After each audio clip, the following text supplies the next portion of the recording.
Welcome to Three Hamster Boys YouTube channel. My name is Jeff, and right now we're in the middle of the maybe 40-day challenge. And today is day 21, so we are on the back end going down. So one of the questions I get the most, or two questions I get the most, is why did you go in the Navy and why did you go on submarines? So I figured I'd spend the next 2 days kind of talking about why I went in the Navy and kind of how that all worked out.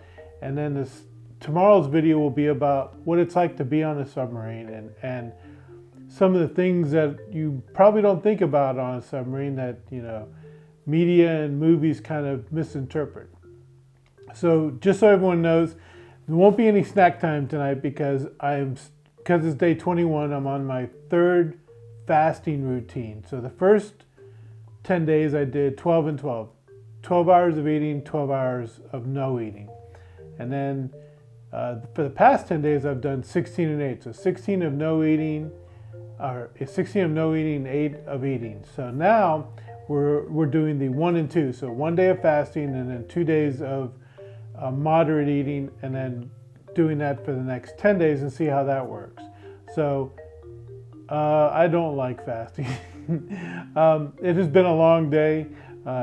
You just get used to picking up something to eat, especially since I work from home. So it's been a long day today, but we'll see how it goes. All right, so let's go back to the question. So why did I join the Navy and why did I volunteer for submarines? Well, it's a fairly simple answer. It is that I didn't think I had any other options. When I was younger, we did not have a lot of money, and so when I got to high school, I was looking for jobs. I bought my first car, I paid for my insurance, I paid for my gas, and I really liked working. You could see, you work, you get money, you're able to buy the things that you want to get. At school, it's not that I wasn't good. I was, up until my junior year, I was 13th in my class, and it was more than 14. It was about 280 kids, so I was still pretty high up in the level of my high school. So, but when I got to the end of my junior year, I just said, I'm tired of school. I don't want to do this anymore.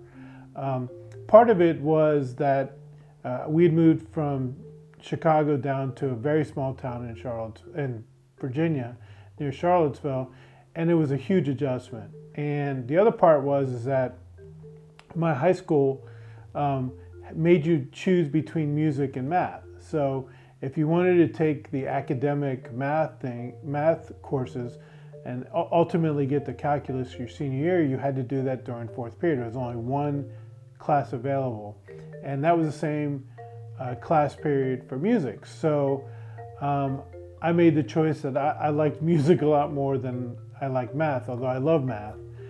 So when I got to my senior year, my counselor goes, "Hey, time to start applying to schools." And I just said, there's no way I want to go to college right now. It's just not what I want to do. My senior year, I had government and English because that was required. I took music, and then I took first year German because I didn't want to study hall, and then I did work release. So I was only part-timing my senior year anyways. So as I was looking around for different options, I took this thing called the Armed Services Vocational Aptitude Battery, Asvab.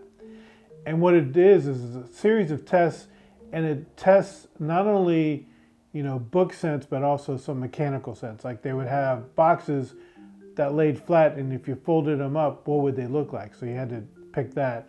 Things are like reading the page and marking as quickly as you can in 1 minute. And when I got the results back for that, I was in the 97th percentile. What that means is that out of all the people that took the test, I was in the top 3%, which was kind of surprising. I never consider myself all that smart. I just feel like, I can figure things out, and I'm willing to do the work in order to get it done. And so the thing with that is when you take the ASVAB and you score fairly well, all the recruiters reach out to you. All of them except for the Air Force didn't reach out to me. So one Saturday I went and talked to the recruiters. And so the first recruiter that called me was the Army recruiter. And he goes, the Army has this great thing where you can get money for college. And when I joined in 1982, the GI Bill that had been used by the military was no longer available. And so there was no overarching college program. But the Army said, look, if you go in here, you do 3 years, you'll have $30,000 for college. And for me, that's a pretty good deal, and I won't have to go to school right away. But you're going to go in as the first level enlisted guy. You're going to have to work your way through. We have some programs you could be a combat engineer or something like that. But most of the time, everybody's infantry. You just, as we joked in the Navy, you're just going to be a ground pounder. So I thought, well, okay, it's an interesting philosophy. It's only 3 years. I would be 21 at the time when I got out, so I wouldn't be too old and I'd be able to go to college.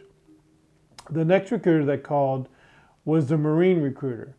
And I had no desire to be a Marine. It just wasn't something that aligned with what I wanted to do, but I was going to give them a chance to kind of sell what being a Marine was going to be like. So I talked to the Marine guy and I said, Army's got this great college plan. I'm going to talk to the Navy about their nuclear power program. What do you have? And his answer was 3 square meals a day. And that was it. So didn't quite sell me on it. So I said, okay, that's nice. And then I went to the Navy guy. Now, the thing to remember is my dad did 22 years in the Navy. So there is a certain amount of bias that the Navy's the right way to go. And as we grew up, we spent time visiting my dad's ships and everything like that. So I went to the Navy guy and he said, you did really well on this Asvab test. You are eligible to try for the nuclear power program. And he says, with the nuclear power program, you go in as an E3, you automatically get advanced to E4 if you get through the schooling. There's other things like bonuses and other pay because you're in nuclear power and all this stuff. And he says, on top of that, if you go into submarines, you get additional pay for going on submarines because it's considered hazardous duty. Now, I didn't hear the hazardous duty. I heard you get paid more if you go to submarines. So I'm thinking, sign me up. I'm going to volunteer for submarines. It's going to be nuclear power. It's going to be awesome. So growing up, I didn't say, I want to be on submarines. Growing up, I didn't say I wanted to be in the Navy. Although my brother, that's 1 year younger than me, said, yeah, I figured you'd go in the Navy because 60% of all first sons do what their dads do. And I'm like, you could have told me this when before I joined. But anyway, so I talked to them and they said, great.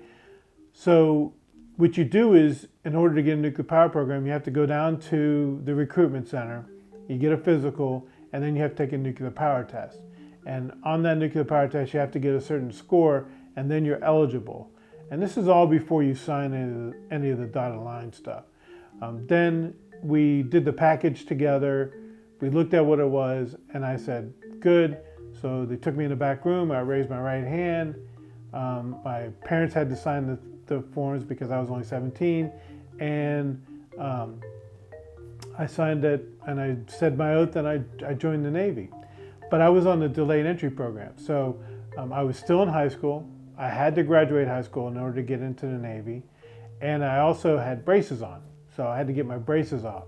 So I was on delayed entry program for almost a year. It wasn't until so this was in December of 1982, and it wasn't until October of 1983 that I actually went into the Navy. So it was kind of one of those things where I didn't like my options around. I knew I couldn't afford college. Not like today where there's so many options for financial aid and services. It just wasn't available. I didn't hit any of the only thing I could have gotten was an academic scholarship, and I just didn't think I was smart enough to do that. So for me, the only option was either go to work on the civilian side and, just have no adventure or anything, exciting to do, or to go in the Navy. And so that's what I did. And October 27th, 1983, I went to Richmond. They gave me a packet. I flew to Great Lakes, Illinois. They put me in a bunk the night we came in at night. They put us in a bunk. Next morning, in civilian clothes, they marched us down to the barber shop and shaved off all of our hair. And that's how boot camp started. And that's how I started my career in the Navy. So tomorrow we'll talk about what it's like to be on submarines, and a little bit about nuclear power school. So it has a huge dropout rate, but we'll talk about that tomorrow. Hopefully this answered some questions that you guys had sent to me. Hopefully it's a little bit interesting, and I'll wear the Honolulu hat tomorrow. So thanks for watching, and we'll talk to you tomorrow. Bye.